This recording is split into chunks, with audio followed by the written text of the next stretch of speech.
वेल नमस्कार मित्रांनो, जर आपण बघितलं असेल युरो USD मधनं इथून कशी रॅली आली. ओके, मी पहिल्यापासून सांगत होतो की इथून रॅली येऊ शकते. असा का व्ह्यू होता? कारण हे बघा, इथे एकदम स्ट्रॉंग लिक्विडिटी एरिया बनला होता, प्रेशर पूर्ण स्ट्रॉंग बनलं होतं.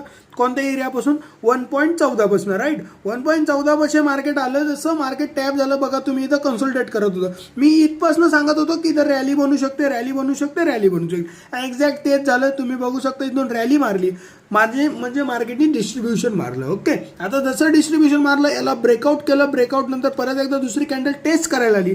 जशी टेस्ट करायला आली, तुम्ही बघू शकता ह्या कॅन्डलने काय केलंय, एक्झॅक्टली याला टेस्ट केलं आणि टेस्ट केल्यानंतर बघा ही मुवमेंट डिस्ट्रीब्युशन. आता जसं इथं आलं, इथे एकदम स्ट्रॉंग असा बेस बनवला, म्हणजे मार्केट डिस्ट्रीब्युशनला तयार झालं. ओके, आता आपलं जे पहिलं टार्गेट होतं 1.15चं होतं, राईट. दुसरं जे टार्गेट होतं ते 1.17चं होतं आणि एक्झॅक्ट मार्केटनी त्याच दिशेने स्वतःची चाऊल चालू केली. ओके, आज जर आपलं जर तिसरं टार्गेट बघितलं, जर आज हाय मारला 1.17 जर मारला, तर तिथून परत एकदा अप साईडला मार्केट जाऊ शकतं. आणि याचा जर रेजिस्टन्स बघितला, ओके, इथं कसं रिॲक्ट करतं 1.18ला, ते फार महत्त्वाचं आहे. जर तिथून ब्रेक केलं तर ध्यानात ठेवा 1.20 पर्यंत मार्केट नक्की जाणार, बिकॉज हा खूप मोठा डिस्ट्रीब्युशन एरिया आहे. जर तुम्ही बघितलं ना मित्रांनो, तर ही रॅली कुठून होती, जवळजवळ हे जर बघितलं तर 2.80ची रॅली होती. मग जवळजवळ अप्रॉक्सिमेटली 3%ची ही रॅली होती आणि खूप जास्त स्ट्रॉंग मुवमेंट आपल्याला बघायला भेटली.